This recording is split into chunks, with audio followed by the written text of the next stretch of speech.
Bendiciones, licenciada, y bendiciones a todos mis compañeros. Nos tocó la exposición del libro de Amos y somos del grupo Emanuel y somos 7 integrantes: Ramiro Yugra Mamani, Lidia Pomacoshihuanca, Severio Quispe, Pedro Carizaya Torres, Ismael Paco Álvarez, Juana Luna Durán y Teresa Mendoza. Y voy a dar un pequeño de introducción del libro de Amos. El libro de Amos es un libro de Antiguo Testamento. El pueblo de Israel se apartó de Dios y se dedicó a la idolatría, porque el que estaba gobernando era Jeroboam II en el año 788 al año 747. El pueblo necesitaba ser guiado y nuevamente vuelva a su creador. Así que se levanta alguien que no es profeta ni es hijo de profeta, es un boyero y que recogía higos. Eso nos dice en el libro de Amos 7:14. Él profetizó en un principio en Betel y en fiestas legítimas. Utiliza su lenguaje verbal para llevar al pueblo hacia la fe verdadera. Amos fue un contemporáneo de Oseas, Isaías y Miqueas. Por eso su contexto histórico, social y político es similar o idéntico al que se describe en los libros de dichos profetas. El libro de Amos incluye palabras contra Judá, Israel y los países vecinos. Amenaza contra Israel, visiones simbólicas, promesas final y restauración. El libro de Amos es un mensaje de terror, amenaza y castigo, pero también de perdón, redención y amor.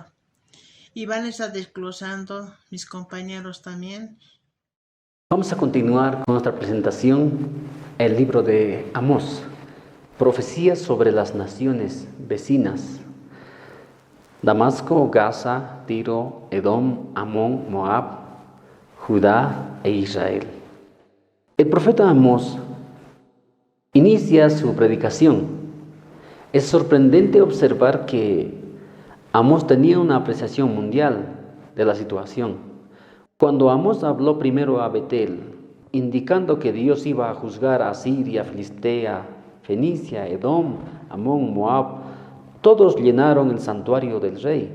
El profeta en realidad estaba reuniendo a una gran cantidad de gente a su alrededor, porque a ellos les gustaba oír su predicación en cuanto a los pecados de los habitantes de Moab, porque de esa manera el profeta no estaba hablando de sus propios pecados de Israel. Juicio sobre Damasco. Damasco era la capital de Siria, actualmente sería Irak, y a varios reyes se le puso el mismo nombre, Ben-Hadad. Por tanto, Amós estaba pronunciando juicios sobre Damasco. El rey y la línea real de Siria sería destruida. Siria terminaría siendo transportada aquí, es decir, por los asirios, que más adelante vamos a mencionar. Algo importante que resalta es en cuanto a 3 pecados de Damasco. Era una expresión idiomática que significaba que se podían enumerar muchos pecados. Fue como si la maldad llegó hasta el colmo y la paciencia de Dios se había agotado. Sabemos que los sirios eran muy malos, crueles, sanguinarios, y eso podemos ver en 2 Reyes capítulo 6, verso 24. Después de esto aconteció que Ben-Hadad, rey de Siria, reunió a su ejército y subió y sitió a Samaria. Y hubo gran hambre en Samaria a consecuencia de aquel sitio, tanto que la cabeza de un asno se vendía en 80 piezas de plata y la 4ª parte de un cab de estiércol de paloma por 5 piezas de plata. El verso 29 dice: cocimos pues a mi hijo y lo comimos. Al día siguiente yo le dije: da acá tu hijo y comámoslo. Mas ella ha escondido a su hijo. Hace una queja o presenta una queja al rey de Israel. Mira hasta dónde había llegado. En el verso 3 dice: y por el 4º no revocaré su castigo. ¿Por qué? Dice: porque trillaron a Galat con trillo de hierro. La frase de trillar o trillaron a Galat con trillo de hierro, esta fue una atrocidad que Siria había cometido y por la cual esa nación iba a ser juzgada.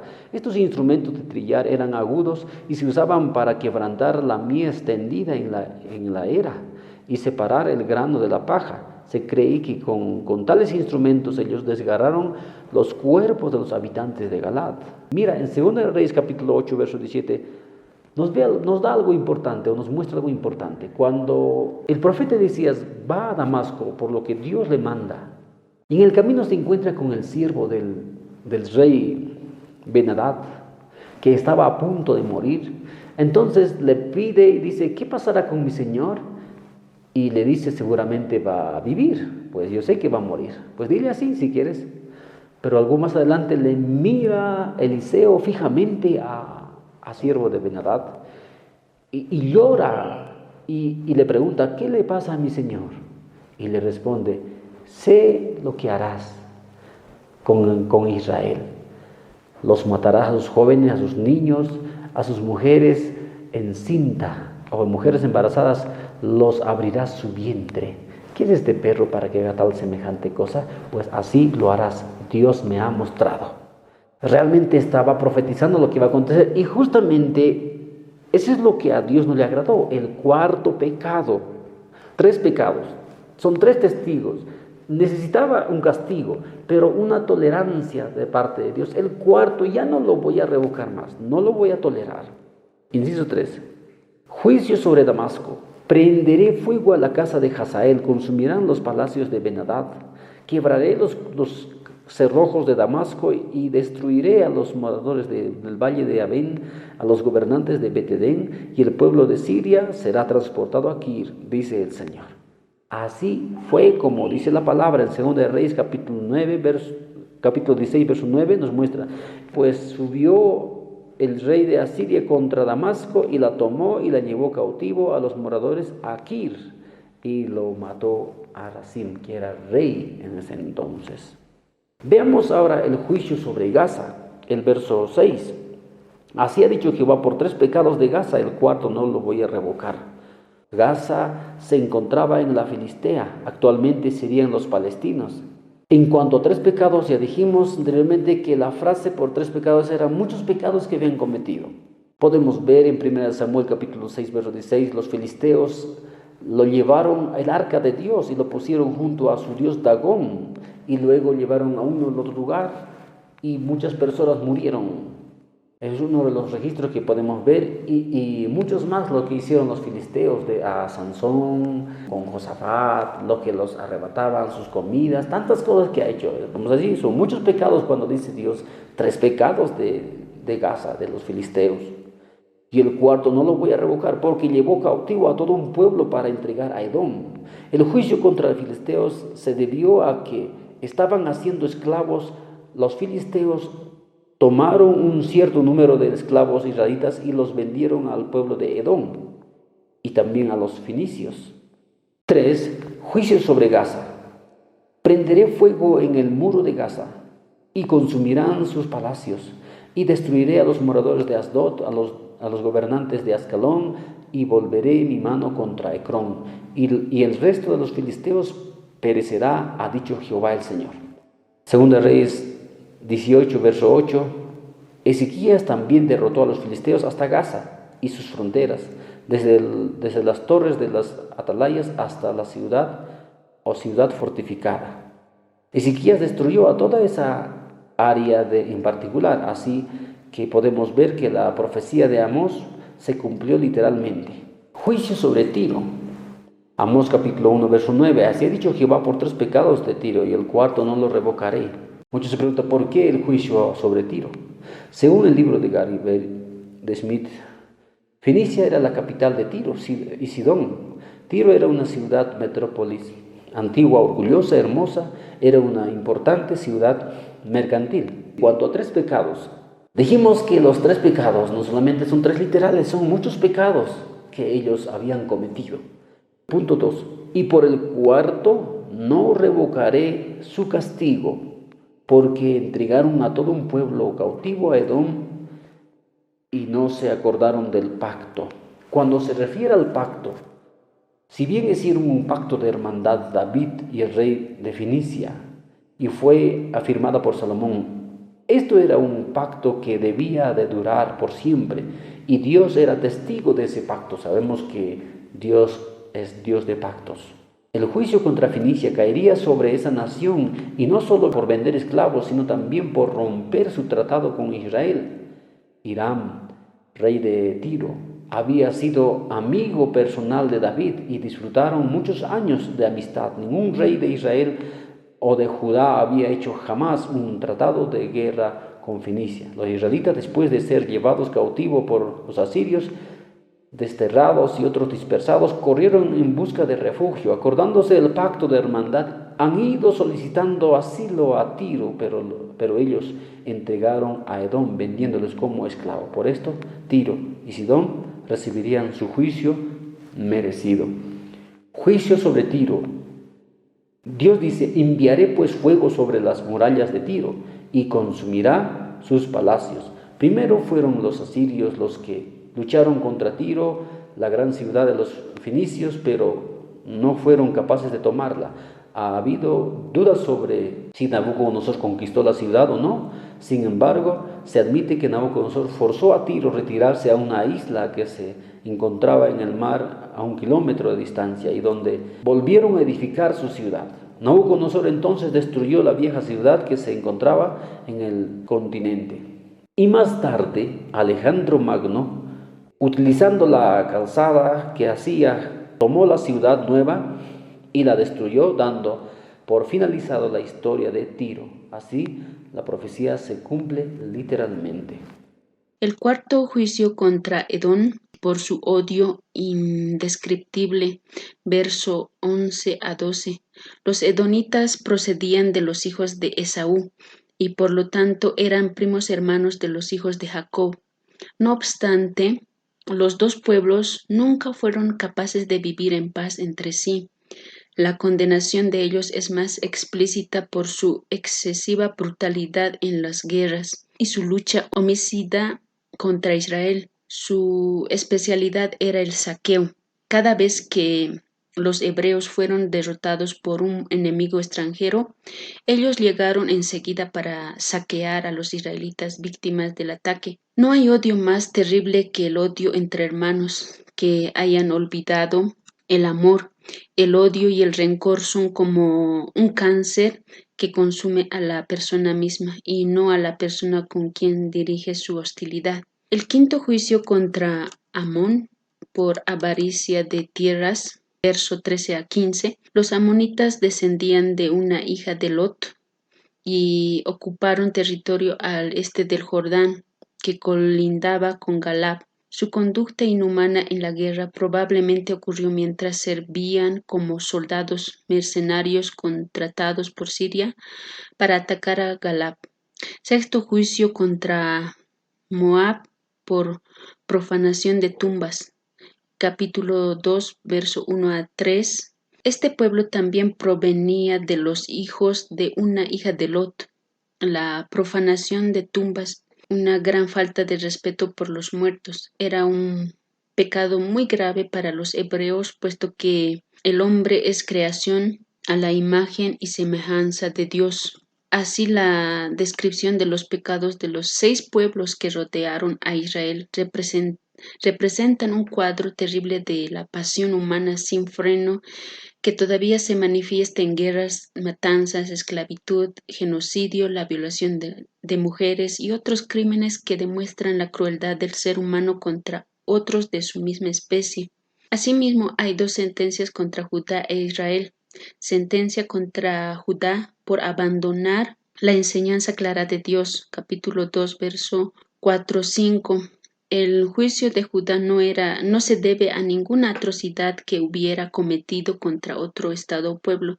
Su más grave pecado era despreciar la ley de Dios. Todavía andaban en pos de los ídolos de Canaán, que no eran más que mentiras. El pecado de Judá era desobediencia abierta a la enseñanza religiosa y moral que había recibido desde los días de Moisés. Sin duda alguna, los oyentes de Amós hubieran estado muy de acuerdo con estos oráculos, porque todos los antes mencionados eran enemigos de Israel.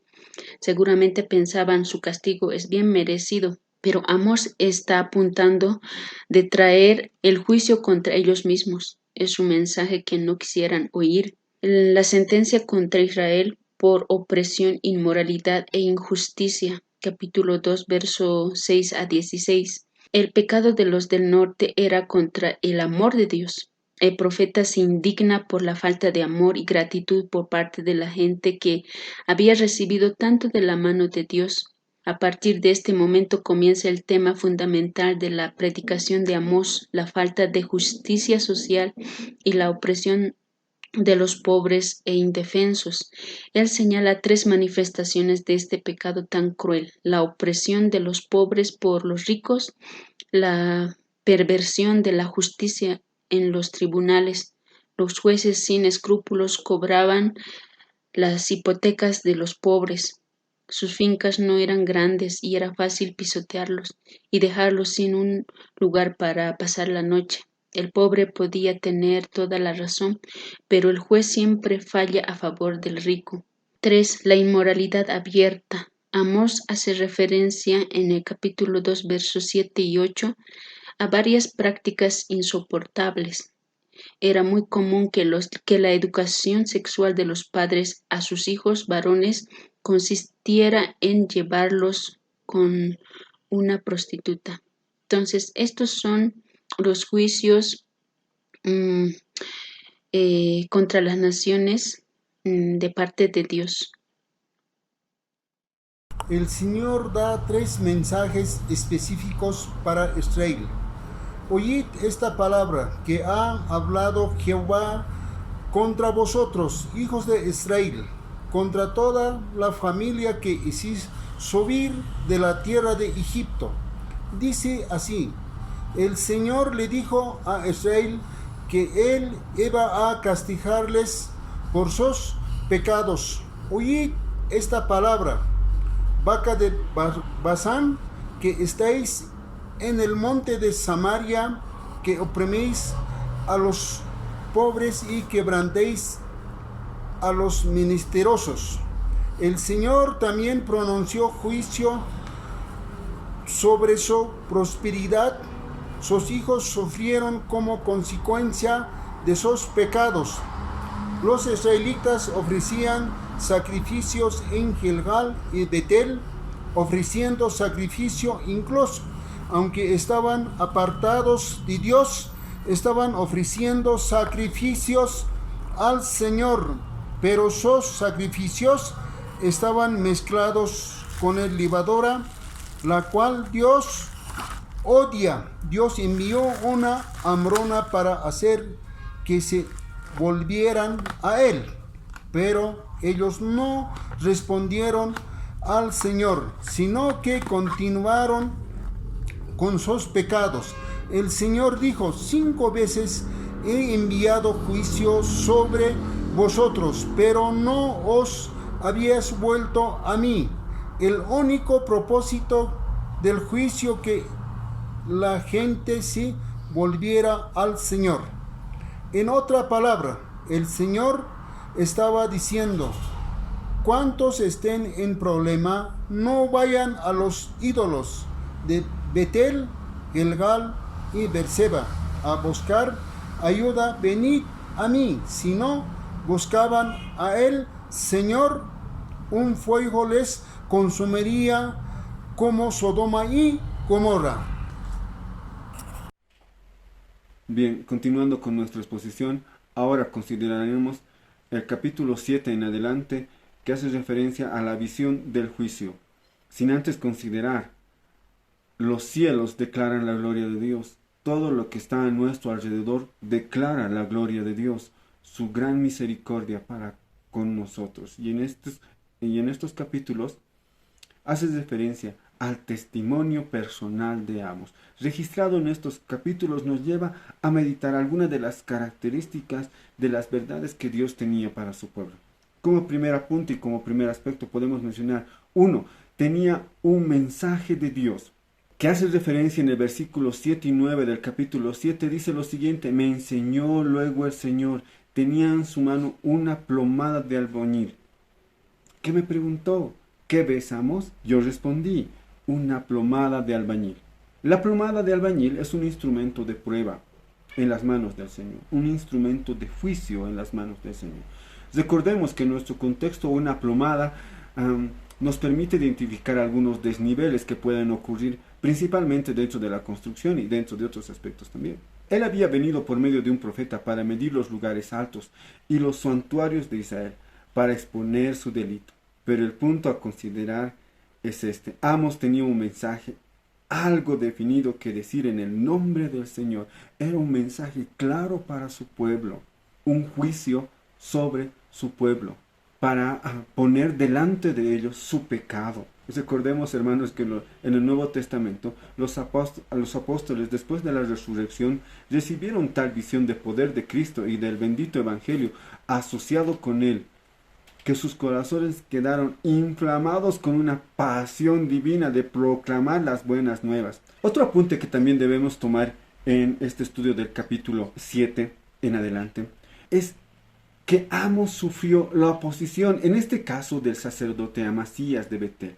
Presentó una falsa visión de Amos a su mensaje al rey y luego le dijo: hipócrita, vete, huye a la tierra de Judá, que lo podemos encontrar en el versículo 10 y 13. Qué fuerte para Amos esta situación de que le habían levantado falsos, estaba viviendo un momento muy difícil. Pero recordemos también, hermanos, que la palabra en 1 Pedro 4:12 al 14 dice lo siguiente: si alguno quisiera vivir piadosamente, sufrirá persecución. Amados, no os sorprendáis de la hoguera que he prendido en medio de vosotros para probaros, como si os aconteciese alguna cosa extraña, sino gozaos por cuanto sois partícipes de los padecimientos de Cristo, para que también en la revelación de su gloria os gocéis con gran alegría. Si sois vituperados por el nombre de Cristo, sois dichosos, porque repose sobre mí el favor de Cristo. En el Nuevo Testamento hace referencia a las distintas circunstancias que como hijos de Dios vamos a pasar, y que Amos en esos momentos la estaba pasando. Seguramente han de haber sido momentos muy difíciles. Algo que también podemos resaltar de este estudio del capítulo 7 es su experiencia personal de Amos. Entonces respondió Amos y dijo: no soy profeta, ni soy hijo de profeta, sino soy boyero y cultivador de simocoros. Y Jehová me tomó de detrás del ganado y me dijo: ve y profetiza a mi pueblo Israel. Eso lo podemos encontrar en el versículo 14 y 15. Y aquí también, hermanos, Dios utiliza a la persona menos pensada. Todos somos útiles en las manos de Dios. Todos tenemos algo que realizar en las manos de Dios. Así como Amos lo estaba viviendo, ese es el mensaje para nosotros en este día y en esta exposición. Quiero hacer referencia muy rápidamente también, porque el tiempo es muy corto, el canastillo de fruta en el capítulo 8. El canastillo de fruta de verano. Así me ha mostrado Jehová el Señor. He aquí un canastillo de fruta de verano. Y dijo: ¿qué ves, Amos? Y respondí: un canastillo de fruto de verano. Y me dijo Jehová: ha venido el fin sobre mi pueblo Israel. No lo toleraré más. Y los cantores del templo gemirán en aquel día, y dice Jehová el Señor: muchos serán los cuerpos muertos en todo lugar, los echarán fuera en silencio. Una vez más hace referencia al juicio de Dios a causa del pecado de su pueblo.